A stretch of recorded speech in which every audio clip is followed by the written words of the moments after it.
Uh-oh, it looks like we piqued your interest in the Hideout.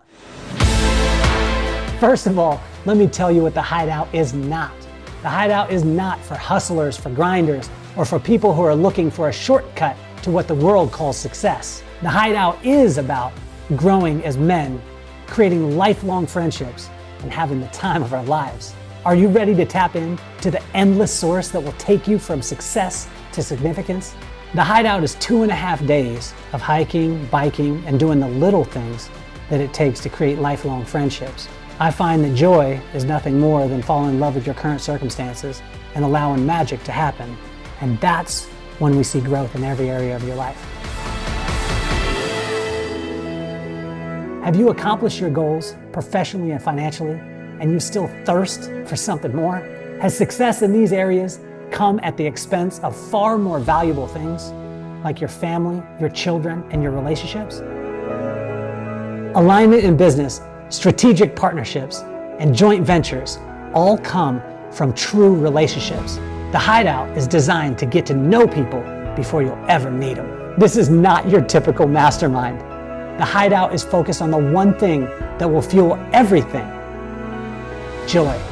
And when joy is overflowing in your life, you'll find growth in your marriage, your relationships, and oh yeah, your business.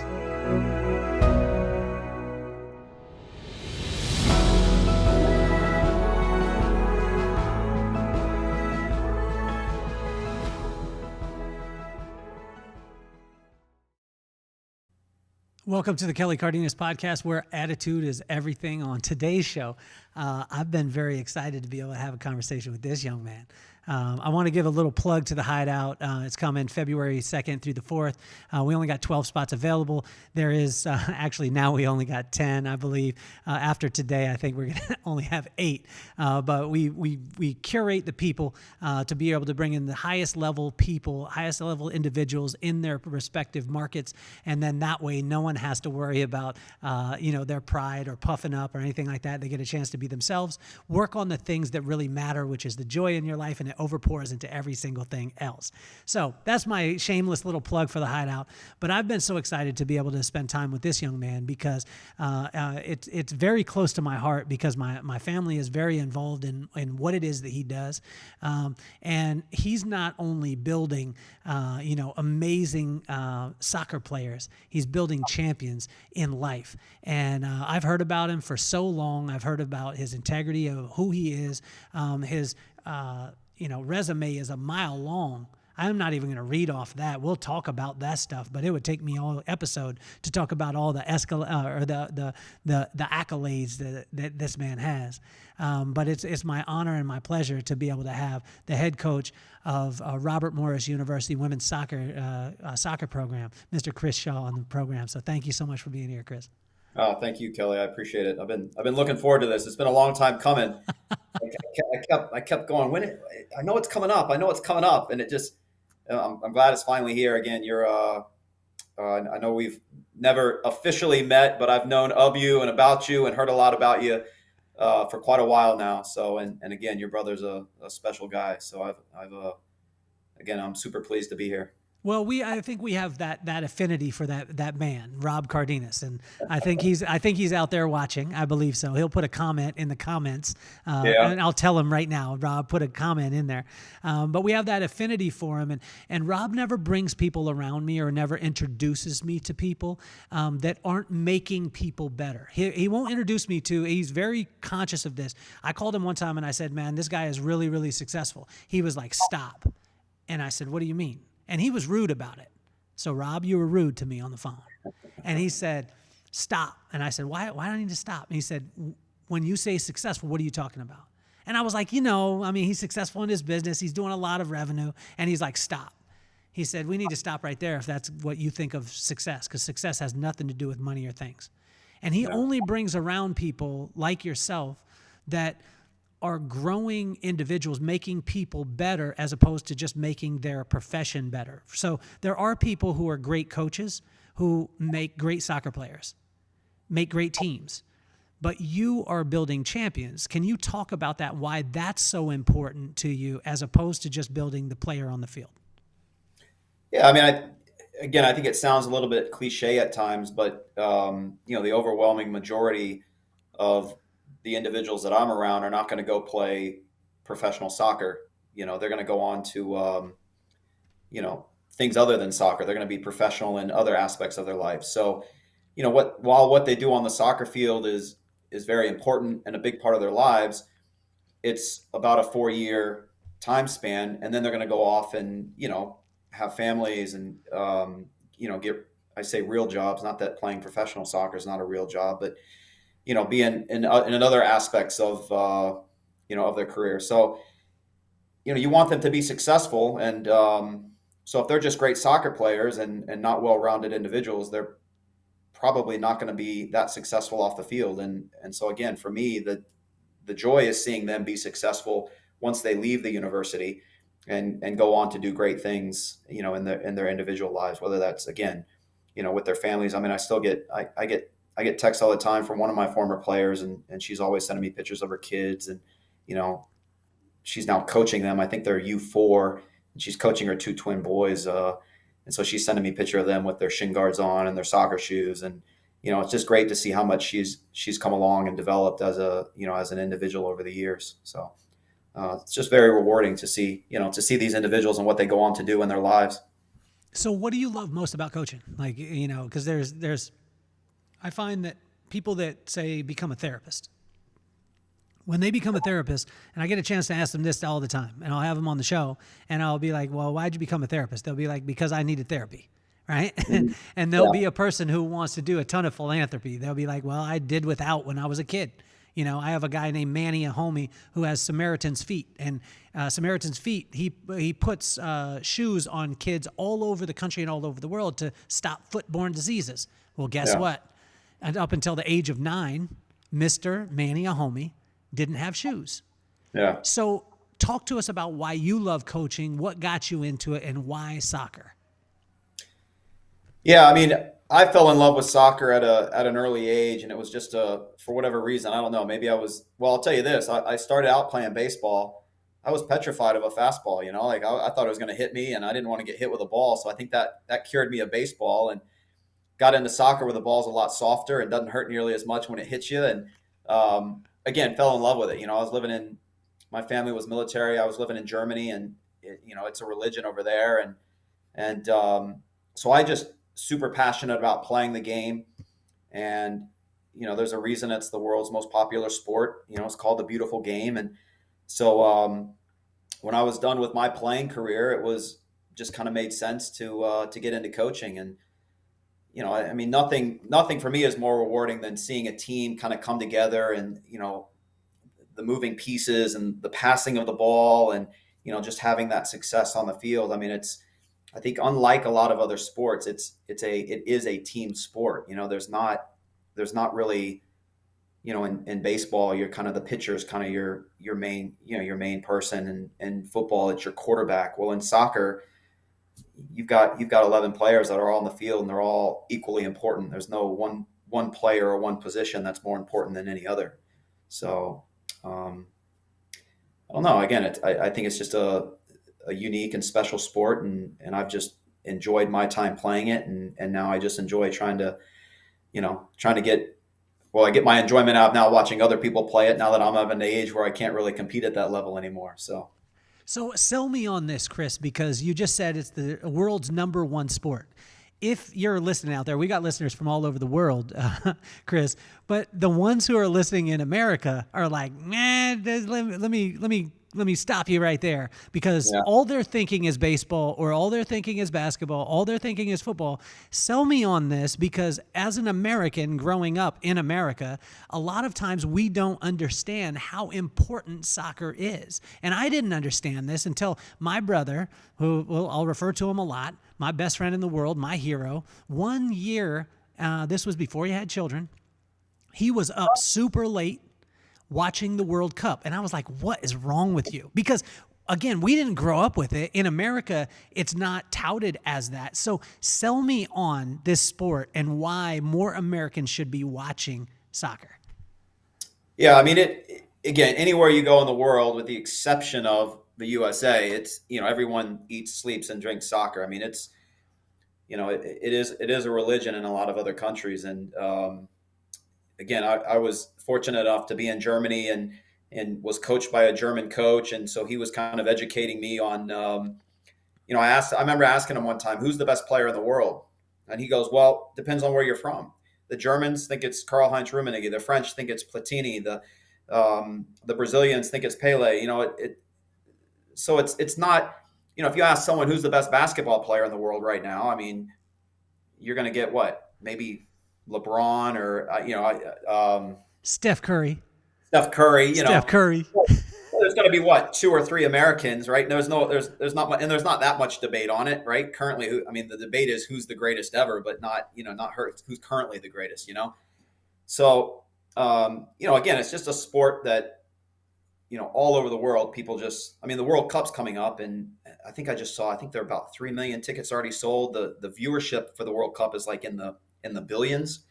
And so I think it's funny when they talk about the Super Bowl and being the world champions. It's like, well, no one else is really competing for the Super Bowl except American teams. So it's not really a world champion, is it? But the World Cup, you've got every country in the world is competing for that. So you truly are a world champion, when you win the World Cup. And again, it doesn't matter whether your country's playing or not. I mean, again, the World Cup comes around every 4 years, and as a soccer fan, I mean, it's the most exciting time of every 4 years. I mean, you just get up for it. You can't wait for it. You're up at, again, I don't even know what time the games are going to be with it being in the Middle East, but if kickoffs are at 3 a.m., then you can rest assured I'm setting the alarm for 2:45 to get up and watch, whether it's the USA or, the other great teams in the world, the Brazils, the French, the Germans.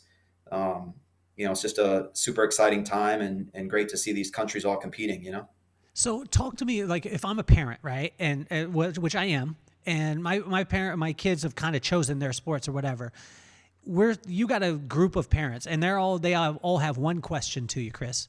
Like, I've got football, I got basketball, I got baseball, I got soccer. Why should my kid play soccer? Yeah, you could be biased, and you could, because you are, like, it's your love of the sport. Like, say for instance, all those parents were sitting down and said to me, "Who should my kid love in the NFL?" There's one answer: it's the Titans. There's a reason. They're blue, baby blue and red. Those two colors are the only two colors that should be in the NFL. There also is only one running back. That's Derrick Henry. And all of you out there that aren't, and he's living in Pittsburgh. Chris is living in Pittsburgh. And all you Steeler fans, seriously, shut off the podcast right now. I'm joking with you. But that's, in my head, I'm biased. I'm irrational. Let's have irrational Chris. Parents sitting down. Why should the kids play soccer? Well, I'll tell you, I don't know about the irrational side. The rational side would say, well, they're going to be active, right? They're going to be moving. A baseball game, and again, I guess I will be irrational here. I'll do a little other sport bashing, but I love it. Baseball. I played baseball growing up, and my not my fondest memory, but one of the most vivid memories of me standing in outfield with my glove over my face, chewing on the little leather pieces of the glove, waiting for the ball to get hit to me. So in baseball, you're standing around for, I don't know what, 90% of the time. Where in soccer, you're constantly moving. The game doesn't stop. There's no timeouts. So it's I think in terms of like what's best for your child in terms of keeping them active, and from that standpoint, they're constantly doing something. Even football. I mean, you go watch a football practice, and it lasts 4 hours. And I go sometimes and watch our college team train, and I'm like, man, there is a lot of standing around.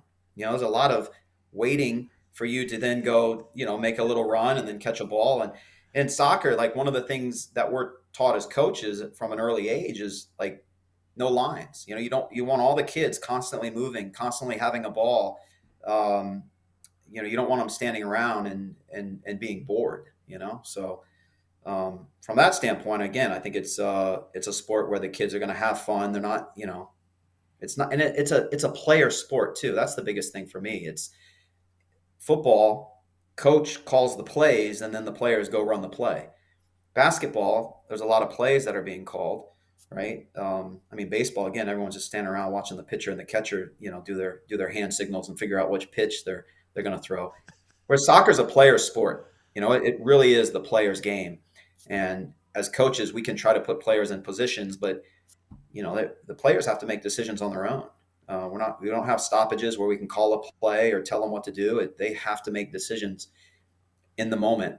And so again, it's a player's game, not a coach's game. So So that's my irrational rant. I love it. I love it. And for my football coaches, my basketball, I just had Coach Ballgame on. He's a baseball coach.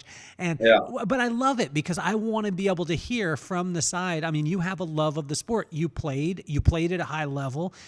You're coaching at a high level. Talk to me about this too, because when you guys, Robert Morris Division I, am I correct? Yes. Okay. How many Division I women's soccer programs are there in the country?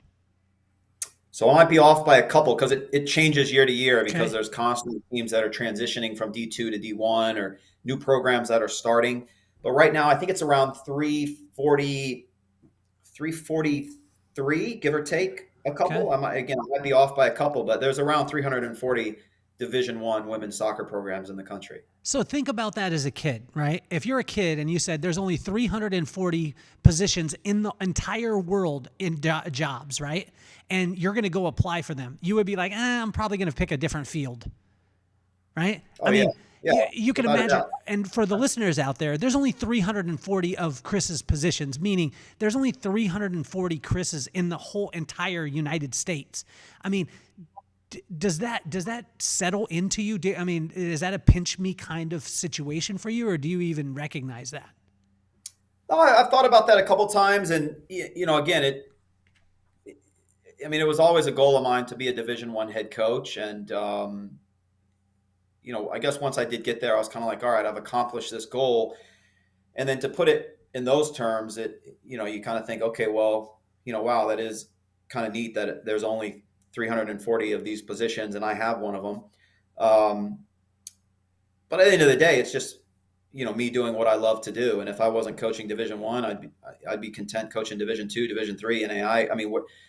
Or club even for that matter. I just love coaching soccer. So it's great that I get to do it at the Division I level, where there are typically more resources and I think higher level of players.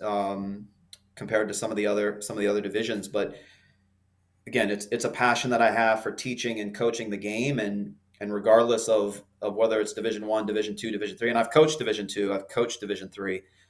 It's still soccer, and at the end of the day, that's my passion, that's my love. So what would you say your leadership philosophy in your coaching is? Because there's the Phil Jackson side of the super zen, kind of draw out the best. There's the we all grew up with the Bobby Knight throwing a chair at you, and I had coaches growing up that were like, my dad had wall-to-wall counseling is what he called it, because he was going to bang you against the wall until you got what he needed you to do. There's the in-your-face kind of guy. There's the setback. There's the draw-out kind of coach. What is your leadership philosophy when you're working through with your coaching? Yeah, I'd like to think that I'm a more of a player's coach. I want to give the players the the self-belief and the empowerment to make decisions on the field on their own. Like in soccer, we talk about joysticking players, which is basically the coach is kind of micromanaging, coaching every kick, every pass of the ball. And that's really not what you want. As I said before, it's a player's game. The players have to have the knowledge and the belief and the ability to do things on the field on their own without being micromanaged and told what to do. So for me, it's, in training, that's where we're trying to teach the players, coach the players of what they're supposed to do in the game. And then once you get to the game, now it's up to the player to make those decisions. And so what you hope is that you've done a good enough job during the week with your coaching and training that then they can do that on their own in the game. And that's their opportunity to kind of, demonstrate what they do know and what they have learned. Now, again, there's always going to be, moments where you have to make adjustments and, give instruction.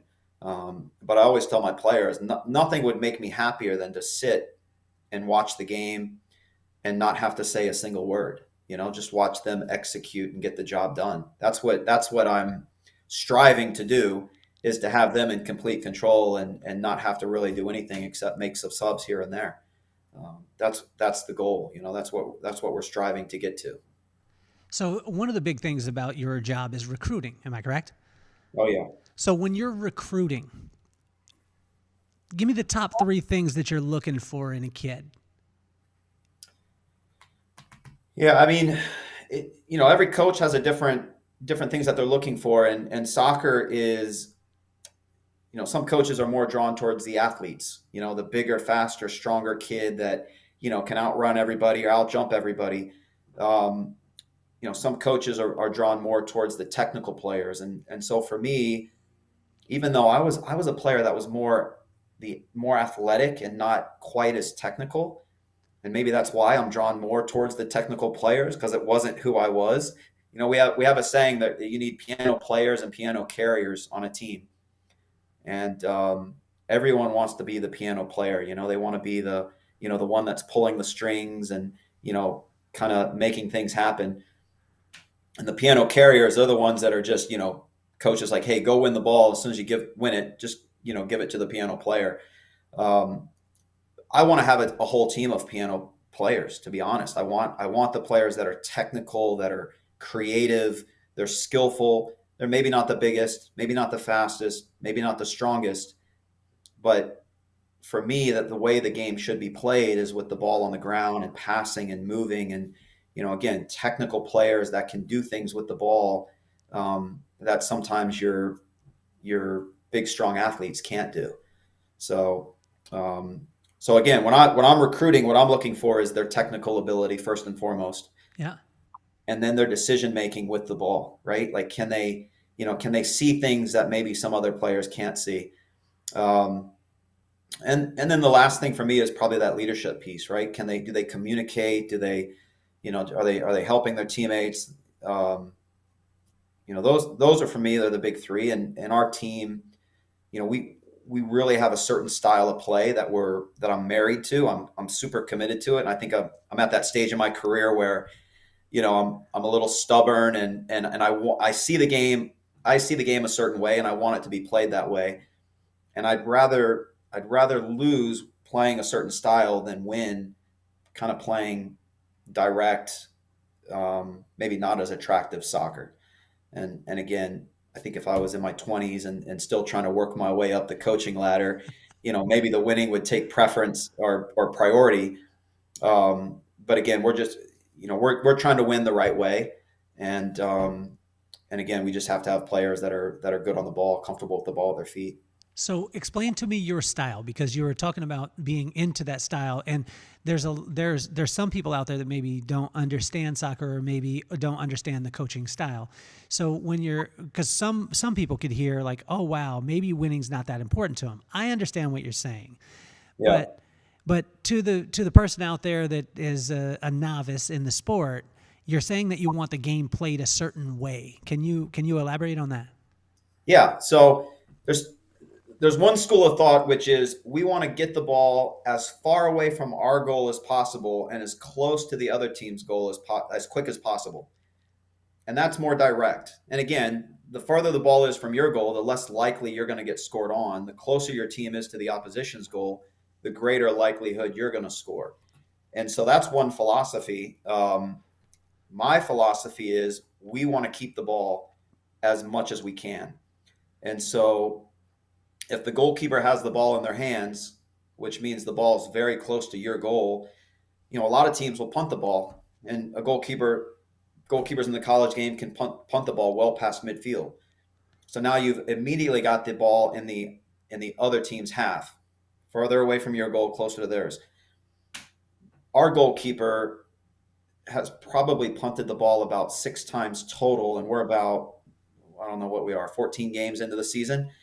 So I don't like it when our goalkeeper punts the ball. I want her to play it, to roll it out to one of our backs, and we try to pass and move the ball up the field, that way. And so there are times where we lose the ball in our own half because you live by the sword, you die by the sword, right? And when you're knocking the ball around your own half, the more often you do that, the more chances there are for the opposition to win it and us to lose the ball. So yeah, we do give up goals like that on occasion, but our reaction to that is we just got to get better at it. We just got to learn from that mistake and let's do better next time. Whereas it's funny because we'll play some teams that will try to build out of the back. And if we press them and they lose it a couple of times, all right, just knock it, just kick it, and we're going to start punting the ball. And my reaction is if we build out of the back and teams try to press us and we get dispossessed, it's like, all right, learn from it, but we're not going to change what we do. We have a style that we're committed to. The players are committed to it. The coaching staff's committed to it. We recruited players that fit into that style. Players have come to RMU specifically because of the way we play. And, so that's kind of the gist of what we're trying to do and the different ways to try to, to get a win. So help the person out there too, because the argument a lot of times with soccer, right, is, there's a game ends 0-1 or 0-0 or 1-1. Can you talk to the novice out there of what is going on that they sometimes don't see? And I'll give you an explanation on this is because Rob and I, my brother, are very big UFC fans, but we understand the UFC. He understands it on a higher level than I do, but I'm a true fan. Like I love it. So I love the strategy part of it. So when someone's not getting knocked out, I still understand it, but when we would go to the fights, a lot of people would be like, boo, it's boring. I'm like, no, there's strategy in this, you idiot. Yeah. Like, this is the only time you've ever been to a fight, and you don't understand the fight game. That was frustrating to me. I'm sure it can be that same way sometimes with the true soccer fan when a person is just saying, they're not scoring 100 goals a game. Can you talk to some of the, as far as the strategy and the things that people aren't seeing when they're watching? Yeah. Scoring goals is the hardest part of the game. And it's not easy to score a goal. You might think, well, it's this big, it's this big goal that you've got and only one person standing in there. But, it's not easy to do. And so, yeah, you can pepper a team and not score a goal. There's 0-0 games where one team dominates and just can't find a way to get the ball into the goal. But yeah, there's a lot of strategy. There's technique. There's, it can be a super exciting game and end 0-0. And I always think it's funny that Americans tend to, non-soccer Americans tend to have that view, yet can get super excited about a no-hitter in baseball. To me, it's like, well, a no-hitter in baseball, like, what did we sit there and watch? Like, well, people get excited about that, So I don't know. It's again, for someone who's grown up on it and loves the game, there can be a 1-0 game, a 0-0 game, and it can be just great soccer. Likewise, it can be a 7-0 game is probably not any fun to watch. It's so lopsided and whereas I don't know. I don't know. I think Americans are used to high scoring sports, right? So it's not basketball. There's not going to be 100 points thrown up there, But it's a little bit harder to score a soccer goal than it is to shoot a basket. So. Well, it's amazing that you said the no-hitter. I never thought about it that way, Chris. Like when you said that, my mind just went, and I'm sure that people out there listening, they're like, "Damn, he got me." You know what I mean? that was incredible. Help me too, because my I think it's my wife's uncle. Mm-hmm. He coaches in the major leagues, and he coaches for the farm team or AAA. I think it's AAA for the Angels, I believe. Okay. And I was talking with him, and I was like, "How do you coach these athletes that are so elite?" And he was like, "Honestly, I don't coach them that much. I ask them questions." And I was like, "Tell me a question."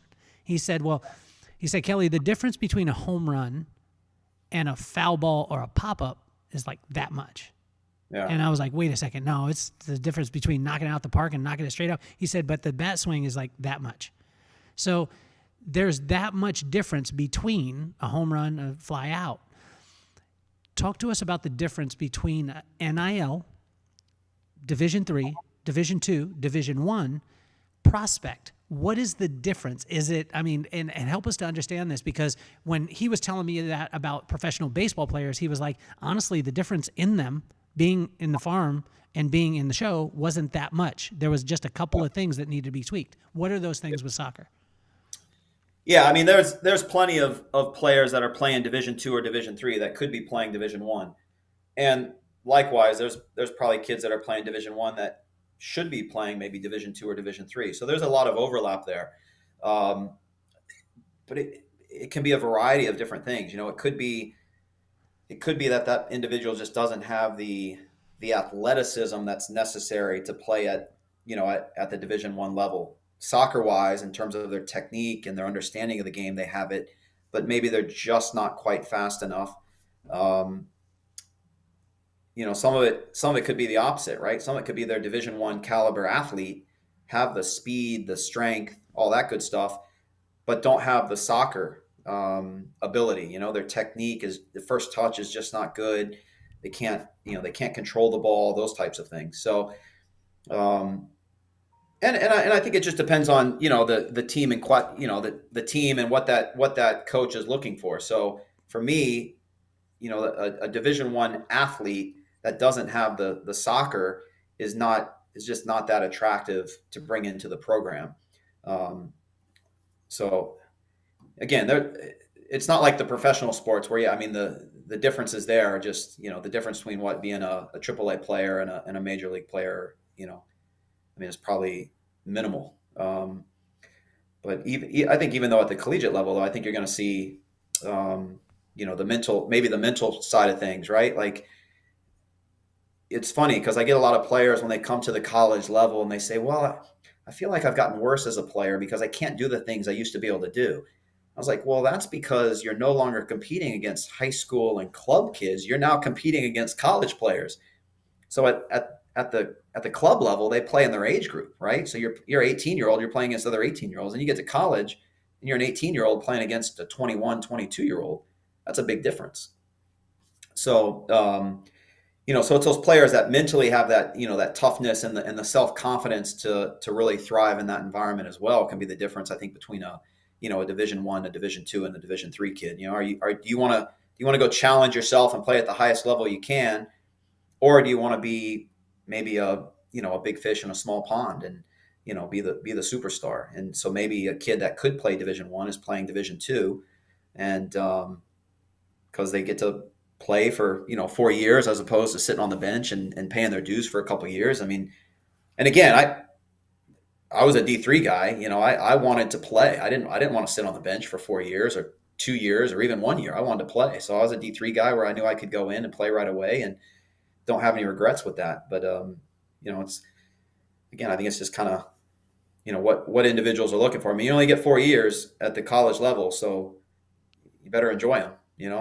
So Chris, when you let's go into that mentality part, because I find that there have been times I coach at a very low, when I say low level, I mean I'm talking like fourth graders or fifth graders or stuff like that, and it's youth and it's just for fun, it's rec. Yeah. But I find that there are kids out there that have the physical ability, but their attitude is not in the place. And then I find a kid who has the attitude, maybe they're physical, but they're able to overcome the physical because of their attitude. Can you Yeah. talk about that, and how can a kid work out their attitude, and what advice would you give to them in that?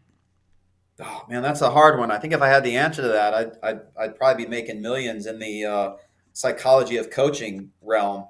Um, I coach youth as well, and you see these individuals that do lack that competitive piece to their game. They have, they can be technical, they can even be good athletes, but they're just missing that competitive piece, that whether it's that self-belief or that work ethic. And to be honest, I don't know. I mean, I think once kids get to college, if they're missing that, it's too late. I don't. I mean, rarely have I seen. I mean, you do see it on occasion, but I think that's the exception to the rule. So I don't know. That's a tough question. That's a tough nut to crack. So for us at the collegiate level, we just tend to not recruit those kids because thinking that a kid's going to change who they are. And a lot of times I think players on the field personality mirrors their off the field personality and vice versa. Mm. So if you're kind of a reserved, quiet kid off the field and then you go on the field and that's kind of the way you are as well, you're not impactful. That's hard to change. So I don't know. I don't know the answer to that. I don't know I don't know how you fire up an individual who doesn't seem to have that internal drive and motivation to be the best that they can be. I mean, I'll tell you this: I'm sure the LeBron James of the worlds were not, didn't need a coach, getting them fired up to compete. That was just who they were. Kobe. I mean, look at Kobe Bryant, right? Like he's the one everyone talks about, like his killer instinct on the court. That didn't come from anyone except him. You know.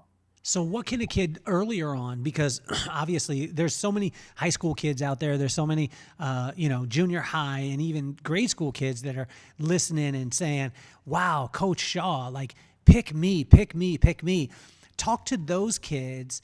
What can they do now to be able to help? Like, because you're going to have physical challenges. You're going to have injuries. You're going to have setbacks. You're not going to play it on a certain game when you knew you should have played. How can a kid, the early stages, get themselves prepared so Coach Shaw would want to recruit them in the first place? Yeah, I think so much of that is how they respond to those events. Like unfortunately, I think oftentimes in youth sports, parents are trying to avoid any of those tough moments for their kids, any of those learning moments. If things get hard, my kid's not playing, well, let's just go to another team where they will play instead of using those as learning moments. And I feel like the kids that are successful at the highest level dealt with some setbacks and had to be resilient and learn from that. So again, I think hopefully kids have those moments, an injury that you missed some games and maybe that gave you a little bit of fire in your belly to, you missed it and you're like, shoot, I don't want to be in this situation again. Motivates them to work, to continue to work hard, maybe not get injured again or whatever. I mean, like I said, when I was growing up, I dealt with I had a broken leg when I was 15 and I was like, this is awful. I hated it. All I want to do is get back on the field. And so when you get that opportunity to get back on the field, you just want to work that much harder and almost make up for the time that you missed. I was cut from my junior high soccer team, in eighth, what was it, seventh grade. And I thought I was more than good enough to make the team and I got cut. And, that was a moment for me where I was like, okay, wait till next year. Next year I came back and I was the leading goal scorer on the team. It's like you have to learn from those moments. And I think too many parents want, their child's entire existence to just be, as smooth sailing as possible. And that's not what develops resiliency and character and, those types of things. So I don't know. I think having a tough go of it, you show me some successful professional athletes and college athletes, and I bet they've got their share of stories that they could share with you where they had to show, demonstrate some resiliency growing up. So Chris, Coach, hypothetically, a kid goes unsigned, right? Goes unsigned, gets an injury, senior year of high school, couple games left in the season. Hypothetical. Is this hypothetical? This is hypothetical. This is all hypothetical, man. Probably one of the highest prospects, coming out in this year. Gonna graduate this year, and 5 games to go, not unsigned by a college, gets hurt. And what do you tell that kid?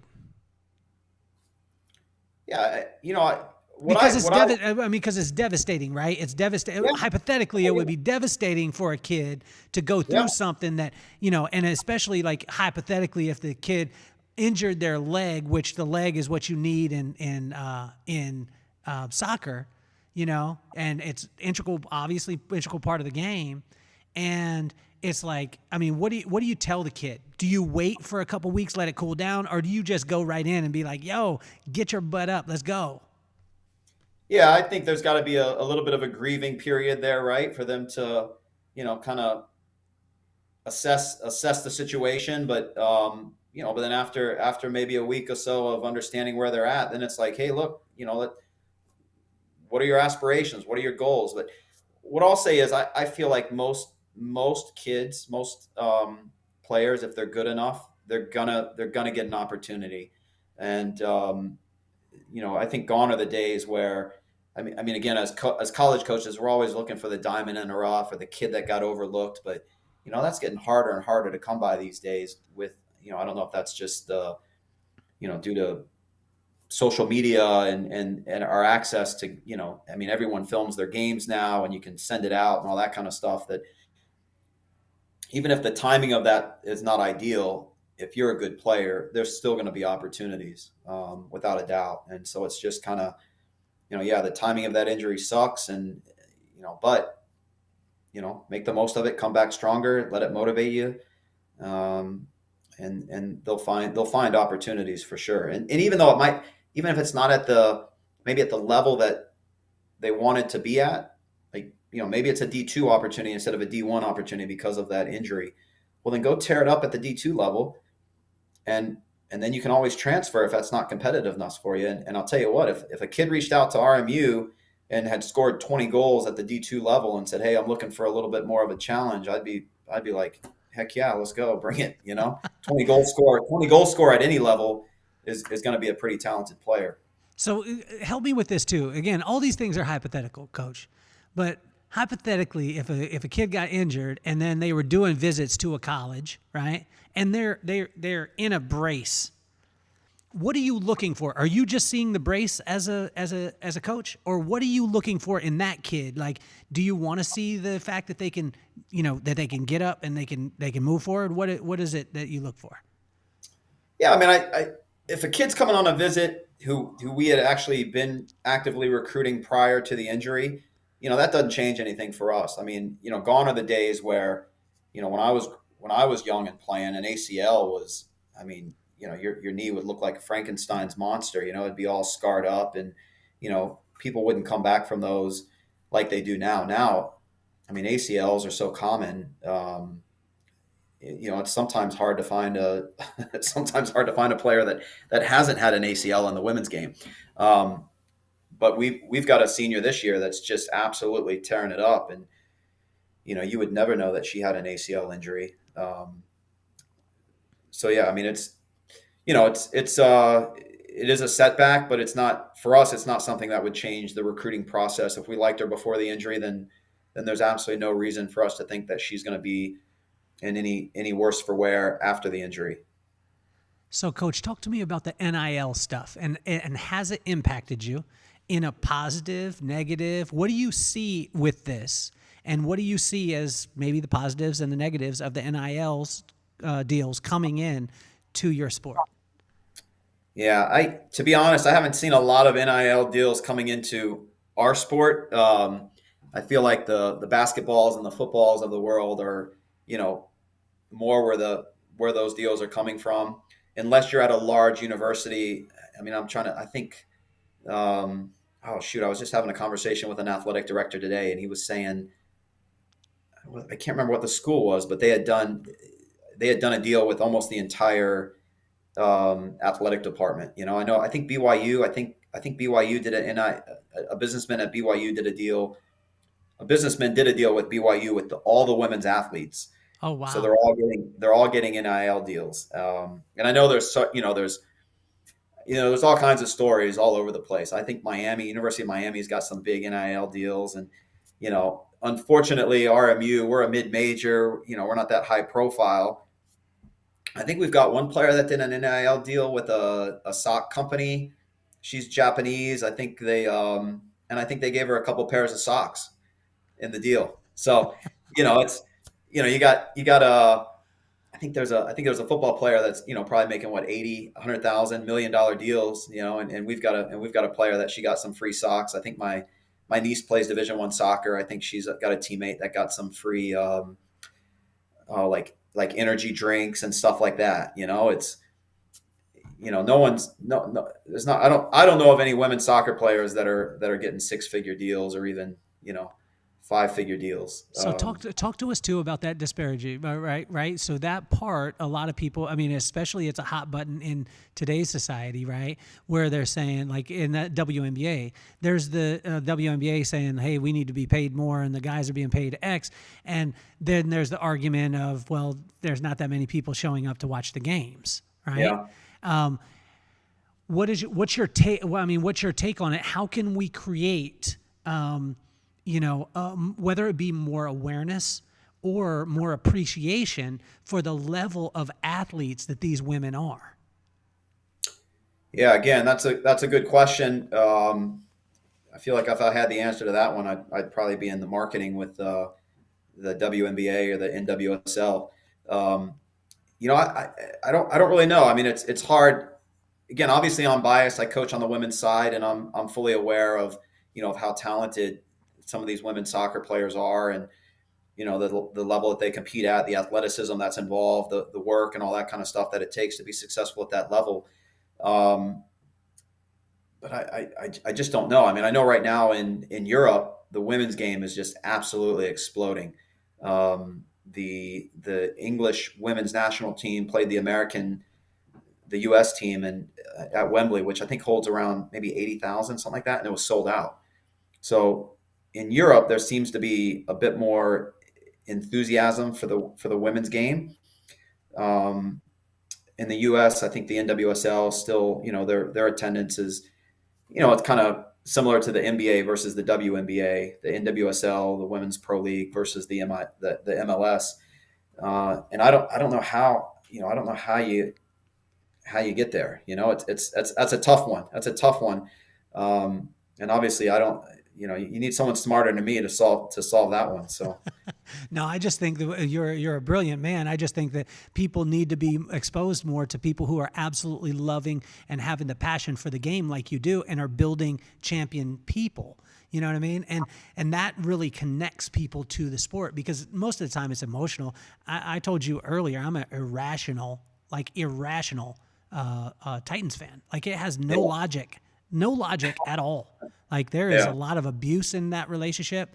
There's a lot of therapy. There is a lot of lows in my career, but it's irrational, right? And so when we could get people to connect to it emotionally, I think is amazing. Coach, with you recruiting too, say I'm a Division I coach, and I've got a women's soccer team. You and I sit down and we have a prospect in front of us. What do you say to that prospect to get them to come and play for you as opposed to coming to play for me? Yeah, I mean, there's a lot of factors that go into that, and some of it is like where's this individual from, right? Is she a local product? Is she out of state? Is she out of country and international? And you try to kind of, I think, get a grasp for what they're looking. My first question is, look, what are you looking for in a college? What are you looking for in a college experience, and figure out what's important to them, and then see, do you fit what they're looking for? Because sometimes it's just not a good fit. We might find a player that we love, and she's like, look, I want to major in XYZ, and if we don't offer it, then you're kind of dead in the water. And what you don't want to do is try to convince a kid to come play for you when it's not a good fit. Like I tell players all the time when we're recruiting them, I said, look, I want to be fully transparent with, what we're offering, what we have to offer, your experience here, because I don't want them to get there and then not enjoy it and then end up looking to transfer, because that's not good for anyone.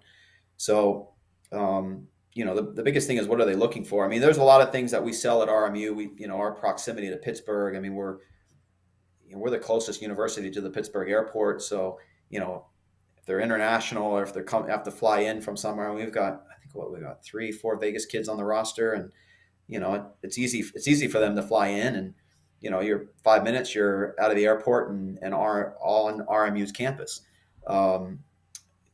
Pittsburgh's a cool city. We sell that. The university is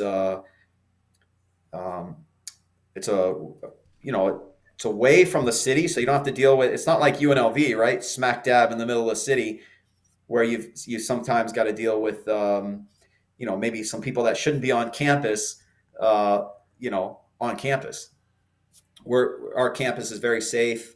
So we like to sell that. It's small. We're about 5,000 students. So the RMU motto is, big enough to matter, but small enough to care. Ooh. And, which again, that epitomizes the campus right there. It's small enough where, you're going to know the professors, you're going to know the other members of the other teams.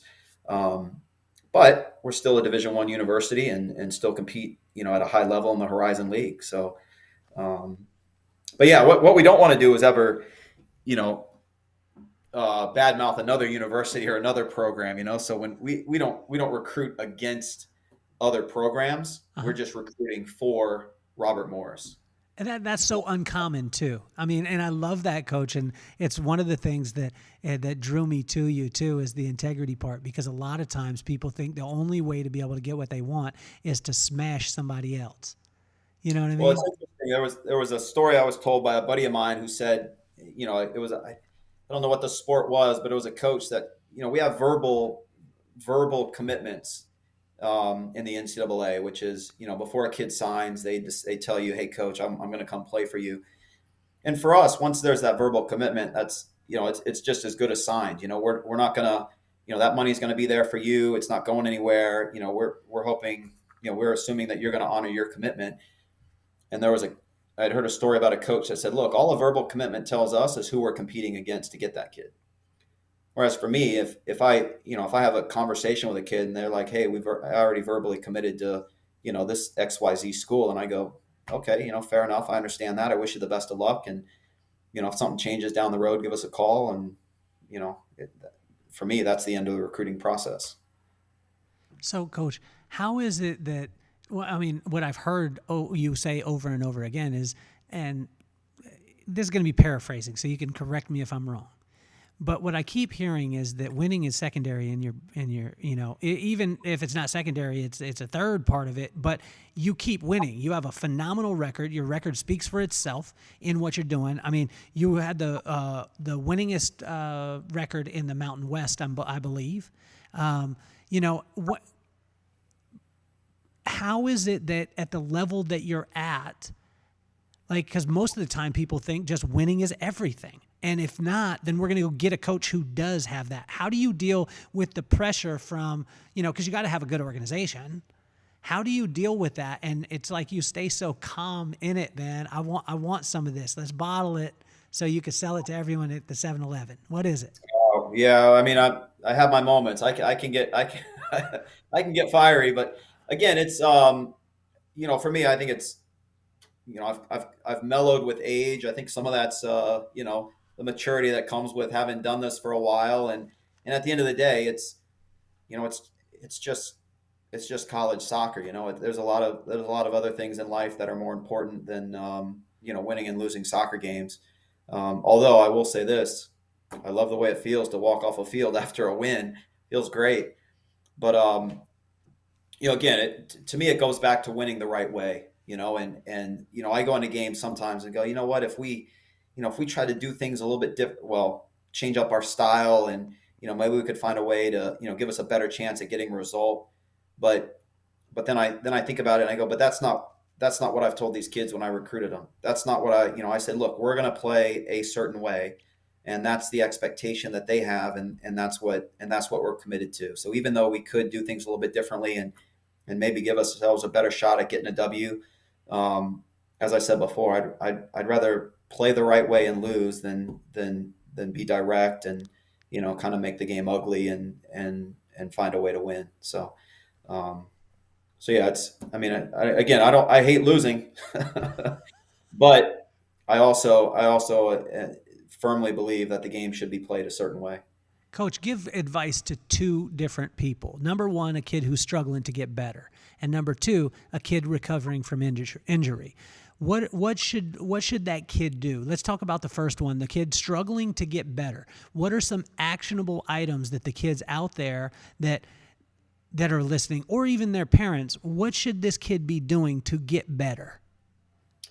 Yeah, I think if it's a kid that's struggling to get better, my question would be, how much time are you actually? And again, I'll make this specific to soccer because that's what I know. So my thing would be, how much time are you actually spending a day with a soccer ball. You know, like if you're going days in a row without touching a soccer ball, then you're not doing everything that, you're not doing, even, I think for me, the bare minimum that's necessary to get better. Um, and unfortunately, I think in this day and age, we feel like everything has to be structured, and when we were young, it was you just get some of your buddies together and you go out and you play, whether that was Nerf football or wiffle ball or I mean, whatever.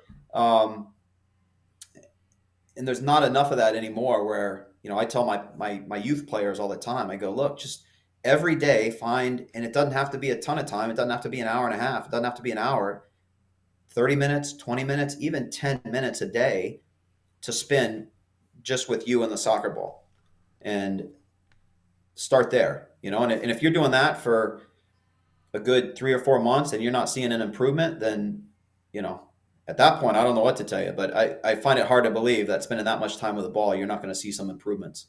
I mean, I remember at a young age, and probably like maybe second or third grade, no, sorry, fourth grade. And I had my friends in the neighborhood and we would always, we would play soccer, we'd do all the sports, but soccer was my thing. And I decided that I wanted to be able to juggle the ball. I don't know what it was. I wanted to break some record, and every single day, that's what I was doing, was juggling with the soccer ball. And it was, and within, a month, I was able to juggle like, a couple of hundred times, where I was probably doing, 10 or 20 at the time, so it's the time that you invest in it, you're going to see improvements. But if you're not investing the time, then obviously there's going to be some, some stagnation. So let's go to the kid who's injured, right? Go to the kid who's injured, major injury. We could say knee or ankle. I mean, those are going to be common. Knee, ACL, MCL, or meniscus. They blow it out. What's some actionable items that they can do to be, I mean, outside of physical therapy? I mean, obviously look to your doctor, things like that, but how can they start to prepare mentally too? And how can they start to look? Because I find in life, Chris, that it's not about the things that happen to you. It's your perspective. It's the vantage point from which you see it. And that will affect your perception. Yeah. The way that you receive it. How can a kid start to receive something different as far as an injury? Because most of the kids would be like, this sucks. It's over. Everything's going down. I can't believe this, all this stuff. What does Coach Chris say in that side, actionable item, to get them out of that hole? Yeah, I mean, for me, I think it would have to be sitting down and evaluating what it is that you're looking to accomplish, post rehabilitation. And so start making lists, right? Like here's what I want to accomplish, and then, how do you get there, right? And again, that's going to start with, if we're talking about an ACL, it's going to start with getting surgery, and then the rehab, and then getting stronger, and then I think just starting to go down the list and see what it is that it's going to take to get to where you want to get to. I mean, I'm a big believer in that if you write something down, that increases the likelihood of that happening tremendously. And all the goals that I've accomplished in my life at some point were written down. And I know there's been times where I didn't write stuff down. I was just hoping, and usually I didn't reach those goals. So, and then the second piece of that, I think, is just the mental piece, right? So again, you're maybe limited with what you can do physically. You can't get out and juggle a soccer ball or work on that part of your game. Can you work on the mental side of your game? And to be honest, I think that's an area where, I think at the youth level we struggle with, and even at the collegiate level, to be honest. I mean, we have strength and conditioning coaches at most universities. I would say every Division I college program is going to have a head strength and conditioning coach and multiple assistants. But outside of the larger universities, many do not have a mental performance coach.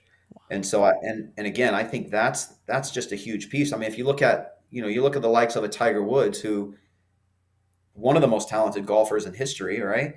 But when he's not in a good mental headspace, right? He's going through, a challenging time mentally. He's not performing, and most of those golfers, it's typically not, they don't typically say, it's not a technical deficiency or a physical deficiency. It's a mental challenge that they're facing while their game's struggling. And it's no different on the soccer field or on the baseball field or on the football field. I think that's definitely an area that we overlook. And if I could go back and do it all over again, I was in exercise physiology. That was my degree, and I thought at the time, oh, that works out perfect for coaching, right? Well, no, because we have strength and conditioning coaches. That's their area of expertise. If I had it all to do over again, I'd go and I tell coaches this that are, wanting to get into it. I go, look, do a psychology degree. If you want to be a coach, do a psychology degree, and that will help you so much more than any other degree that you can get in terms of your coaching profession. So, Coach, help me with the other thing, which I see a lot. I see these, especially in today's society, because um, we have so many clinics, we have so many specialty coaches. I mean, me and my brother growing up, my brother was the athlete. I wasn't the athlete. I was the athlete's brother. I caught the fallout. I got to hang out because he Yeah, was so good. yeah, But he didn't have a specialized quarterback coach working with him. He was playing in the backyard. He didn't have all these things, right? And what I noticed, and I noticed it more and more, my brother never came to like my dad and said, I'm just burnt out on playing football. He loved yeah, football. yeah. Can you talk to the burnout part? Because I hear it so often. I'm around parents and then their kid is being pushed at this level, this crazy level over and over again. And then I get a chance to spend time with the kids by themselves. And the kids are like, I'm like, how is soccer? It's so amazing because the parents are posting and the this and that, and they're talking about this and they're getting them with the strength coaches. And then the kid pulls me aside because being in the professional beauty industry for so long, I would get time with that kid. And most of the time, the conversation with that kid would be like, they would look around first. They'd make sure that their parents weren't there. And they'd be like, I don't actually like it that much. Yeah. But I'm Yeah. scared because my parents have invested so much. How could a kid, so talk to the parents out there, but also to the kids, how can we stop this burnout from happening and help them to continue to love the sport that they wanted to play in the first place? Yeah. Again, I think that's a tough one because you do see that there is so much specialization now. And, again, when we were younger, we were playing, 3, 4 different sports. And so I think you didn't get, I don't know. It's interesting because I remember in the summer when I was young trying to find opportunities to play soccer, and there just weren't many opportunities. The game's changed so much. Now these kids are playing year round, nonstop. I mean, there's no break. So I think in some aspects it's better than it used to be from, that you have opportunities year round. But now I think, these parents and players need to be able to make decisions on when they need to take some time off. And unfortunately, a lot of coaches just feel like, hey, more is better. And they push these kids too much. And, there's no free weekends. And if there is a free weekend, they're trying to find a game to play or something to do for their team. And I think the parents are also kind of under that same misconception that, more is better. And if my kids, you know, not not playing every single day. And again, when we talk about playing, I said go outside and spend time with the ball every single day. But going out in your backyard for 30 minutes by yourself with a ball is not physically taxing. It's not a lot of wear and tear on the body. When you're going out and training for an hour and a half, or playing 3, 4, 5 games in a weekend, that is just so taxing from mentally and physically. And unfortunately, you know that's kind of where we are with youth sports. More is better, more is better, more is better. And I had a conversation with a youth coach not too long ago, and who said that their team is just decimated by injuries. They're just like, man, we're hit by the injury bug. We're hit by the injury bug. And then turned around in the same conversation and said, yeah, next weekend we're going to a tournament because we had an open weekend and wanted to get some games in. And I was like, why? And give them a weekend off. It's okay. They're probably going to benefit more from the rest. And even at the collegiate level, I mean, we had, our soccer season is I mean, it's not long. It's August, September, October, maybe a little bit into November. So it's 3.5 months. But that's they get one day off a week, but it's a lot. We're traveling. It's 5, 6, 7 hour bus rides. It's just a lot coupled with studying and all that kind of stuff. And so this week we played on Sunday, and we don't play again until Saturday. I said, hey, look, we're taking Monday and Tuesday off. We're gonna benefit more from that extra day of rest than we are from just making them get up early and come out and train. So, I think sometimes people don't understand the importance of rest and, allowing your players to recharge their batteries and take a break. And, it's just kind of more, go, go, go. And that's just, it's exhausting, from, again, physically exhausting Yeah. and mentally exhausting. So Chris, help me too, because, if you're a soccer parent out there, I want you to know, you got to understand the reality. You get a bad rap, because when I talk with friends and we're talking, it's like they go to the soccer parents. Now they don't specifically name the basketball parents, the football parents. They name the soccer parents, and they're like, there's a certain stigma with the soccer parents. And I don't have soccer kids, so I ain't in this, but can you give some advice to the soccer parents? If you're out there and you heard that and you got offended, you know exactly what I'm talking about because you're in that quotation.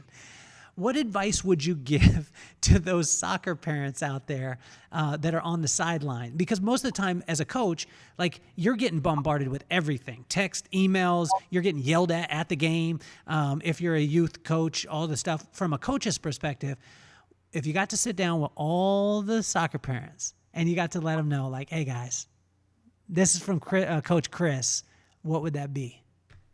Well, first of all, what I'll tell you is no soccer parent thinks they're that parent, right? It's always someone else. It's always someone else. Um, yeah, because the number of times I've had parents tell me, "Hey, I'm not that kind of parent." And then I'm like, well, if you have to tell me you're not that kind of parent, then you probably are that kind of parent. But yeah, I mean, the biggest thing for me is, in most parents didn't, they're not soccer. I mean, there might be some that grew up with the game and played the game, and if that's the case, fair enough. But what I've kind of learned over the years is that most of the times the kids don't want to hear it from the parents. Like, they don't want to finish a game and then get a lecture from mom or dad in the car about what they did wrong, that type of thing. So, let the coach do that.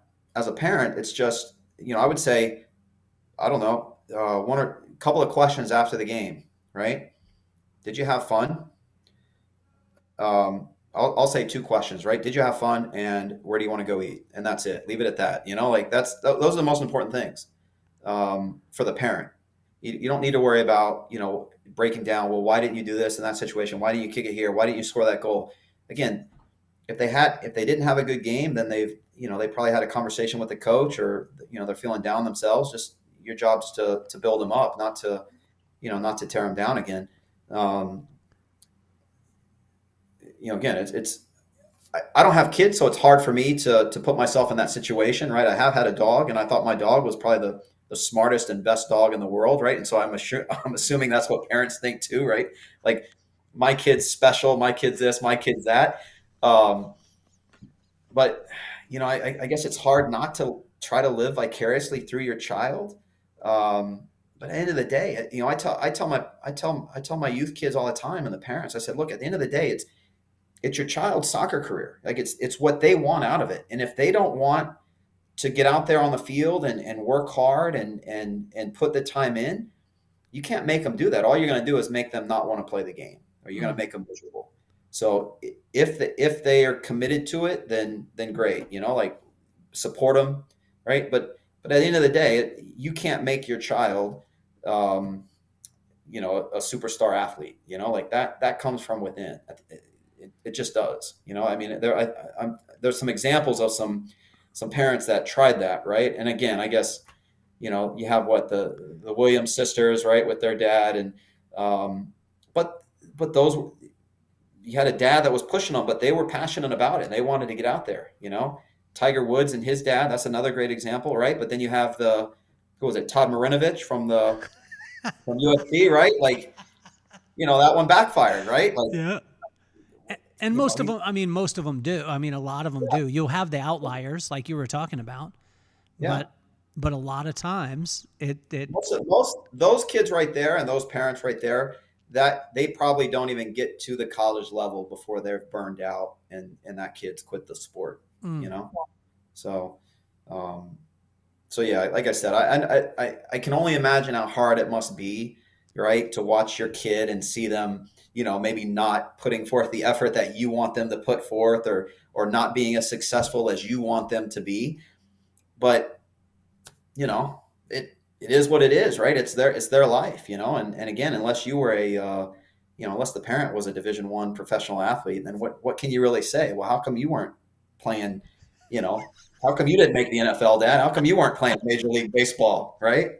So hey, just a public service announcement. I didn't say that. Chris said that to all of you kids that are listening. So pop your parents on that one. If they're pushing you in youth sports, be like, yeah, where'd you go? Did you get a scholarship? You didn't? yeah, Okay, then shut your yeah, mouth and get me some dinner. That's what you yeah, need to tell them.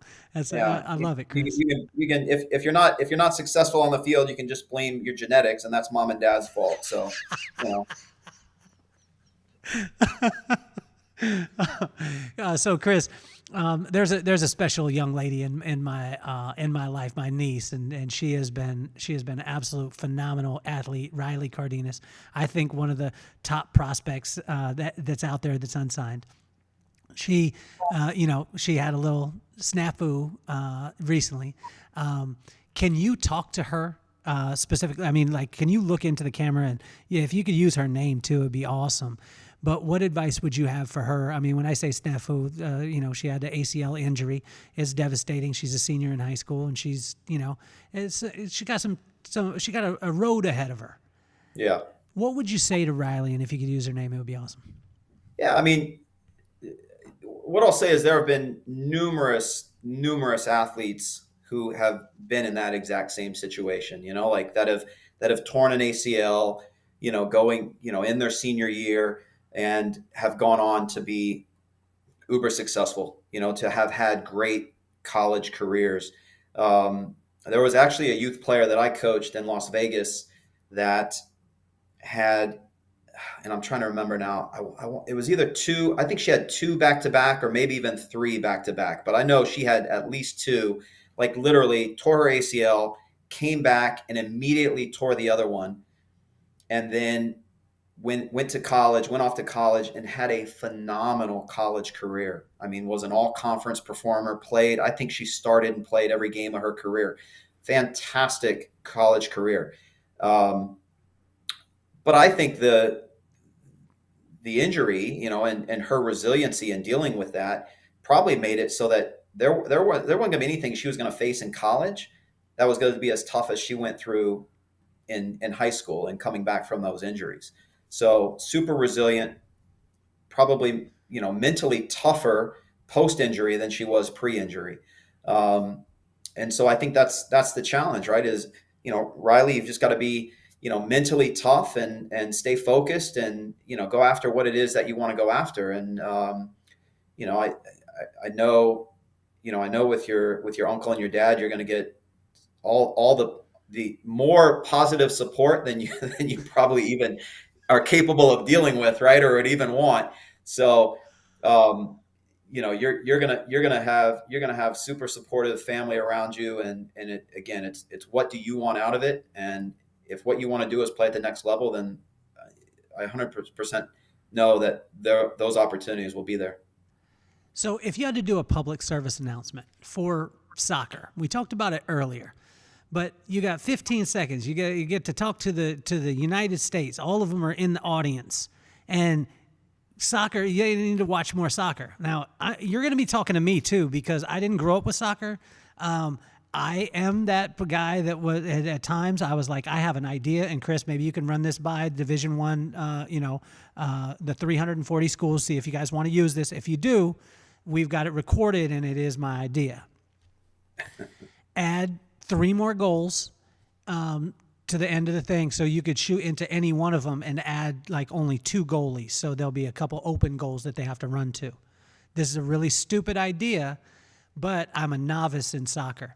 15 seconds, give me 15, 30 seconds PSA on why people should watch more soccer and how can it connect, like how can it connect to their life too. I love the metaphorical parts of when you were talking about earlier, everybody's moving, everyone, there's no one more important. That made sense to me. I didn't understand that.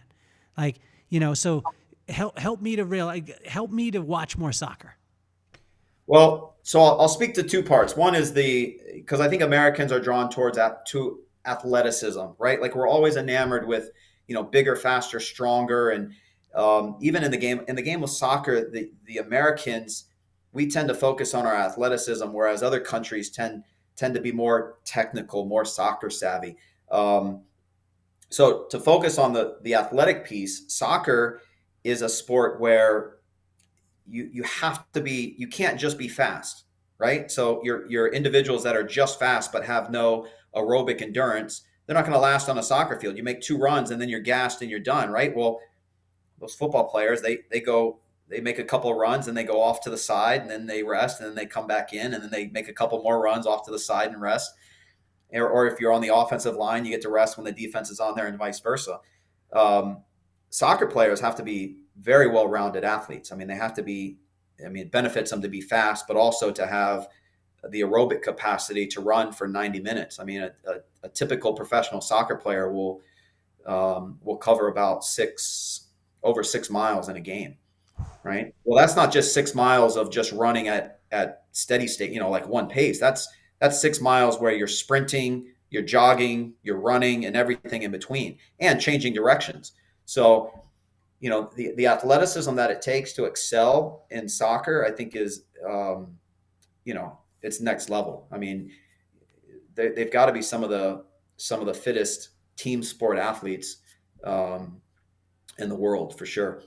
Now, the technical piece, the other side of that is the skill that these players at the highest level possess, and their ability to control a ball and manipulate a ball and put the ball where they want it, to head it, to take it off their chest, to use their thigh, to bend a ball, to curve a ball, is unbelievable. And the speed at which they do it at. So anyone who's not a soccer fan, I would say, look, just take a day and watch the game played at the highest level, right? So, your English Premier League, your Spanish league, and just sit there and watch the game and try to get an appreciation for the ability that these players have. I mean, I played the game at a decent level, and I'm amazed at what the speed at which some of these players can do things with the ball at their feet. It's just amazing. So would it help some of these people? Again, I have to call myself out by being. Would it help some of those people to go outside and kick a soccer ball? Because I remember kicking with my niece Riley, and she would be kicking, and she would be like, "I'm going to kick it there, pow," and she'd be a pow, pow, and then I was like, "This is Uncle Goldenfoot right here," and then Yeah. I was like, "I'm going to place it right there," and I didn't place it anywhere near there.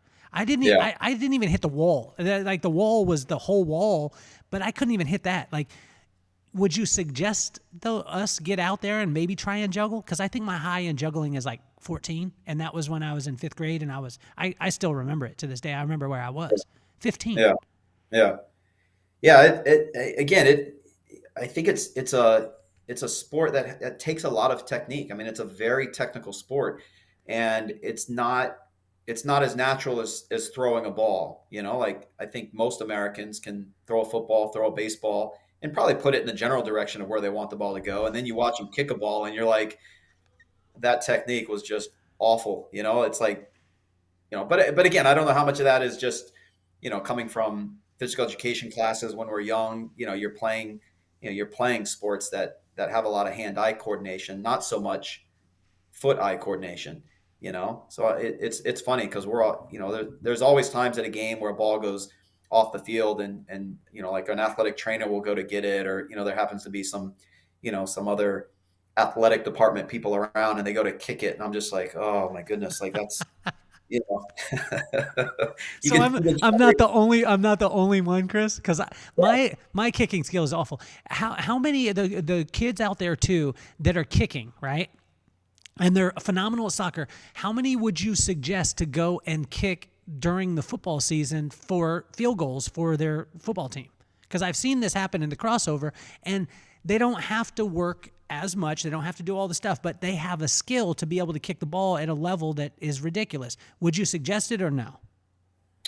Well, I would say it's definitely going to be more beneficial for the football coach and the football program than it is the soccer kid, Okay. because the technique is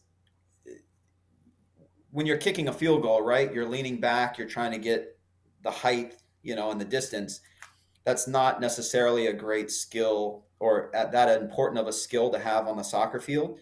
Because if you think about it, you're trying to score, you're trying to score under the crossbar, under where the field goal post would be in soccer, right? Ah, And then in okay. football, you're trying to kick it over. So, if you're money kicking field goals, that probably means you're not so great trying to shoot on a soccer goal. There'd This be a is little bit of an adjustment. If you're kicking field goals, kicking field goals, kicking field goals, and then you're trying to score on a soccer goal, there's going to be a little bit of an adjustment there. So I don't think there's any benefit to a soccer player to kick field goals, okay. but there's for sure a benefit to a football team to have a soccer player kicking field goals, right? Because they're used to the accuracy and usually they can kick a ball with pretty good distance. Well, So this is why I need you, coach, is because like in my head, I was like, oh, wow, but you just broke that down. I didn't even realize the under and over part of it and how it could affect the game. I was yeah, just thinking again, I mean, I'm a football fan and my friends, I love it because all my soccer friends, I'm like, I'm a football fan. They're like, you should be. And because they're talking about yeah, what yeah, you would call yeah, it the real football. I was just about to say the yeah. real football, and you know exactly what I'm talking about. Yeah, I always Um, try to say American football versus football. yes, yes. Well, Chris, it's amazing, Coach. You have been phenomenal.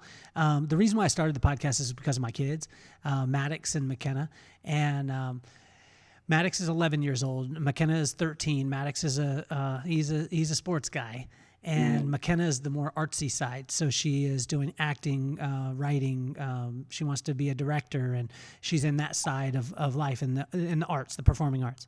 yeah. But I wanted to take iconic people like yourself, one of 340 people in this country. Let that settle in for a second if you're listening or you're watching. If your profession now, early on in my career, starting off as a hairdresser, if there was only 340 positions as a hairdresser, I probably would have chosen a different profession. Rob Cardenas listening out there. If there was only 340 lawyers and you wouldn't have gone to law school. This man is one of 340 in the whole entire country. There's only 340 positions, actually 339, and he's the 340th. And I wanted to take iconic people like that, like you, Chris, Coach, and I wanted to show my kids that there's no idols in life. That Coach Chris is not a superhero, that he is a guy who has a phenomenal attitude, crazy work ethic. What advice would you have for Maddox and McKenna? And if you could use both of their names, it would be awesome. Yeah. Well, I'll tell you what, Maddox and McKenna. First of all, you both of you are super fortunate to have a father who's again such a positive mentality. I mean, again, Kelly, I haven't been around you, except for this podcast right here. But you and your brother are so similar in terms of your outlook on life and your positivity. And I mean, I get texts from your brother every day, and he sends me books occasionally, and I'm always looking at his social media, and I'm always amazed at his. I mean, again, I feel like that guy wakes up every morning with just a perma smile, and so again, I think both your children are super fortunate to have someone who's just you know, always going to find the bright side of life, always going to look to the positives. You're always going to find that silver lining, and so I think no matter what they do, they're always going to have your support, and with your support, there's no limits to what they can achieve. So I think that's a big reason for my success was my mom and dad were both super supportive of you know my goals in life. And so again, I wish Maddox and McKenna all the best, but they're starting off with a leg up just because of their parents and who they are and the support that they have. And again, no matter what they do, they're always going to have you 100% behind them and in their corner. So, Coach, I haven't done this before, but I want to ask you, because all the people who listen to you or got a chance to see you, and I'd love to have you on the podcast again because it's so interesting. I want to become a soccer fan. I will commit to you. I will watch, before we get on again, I'm going to watch at least 3 full games, and I'm going to be phone down and I'm in. I'm going to watch the games. Okay? I promise you.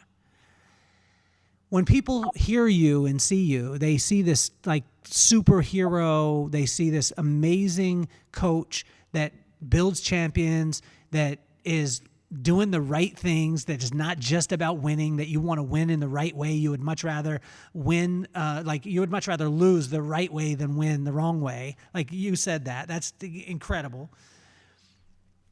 And so sometimes people will see you and be like, man, okay, well, everything's going good for him. What do you struggle with, Coach? Yeah, I think my biggest thing is probably the internal pressures that I put on myself to be successful. I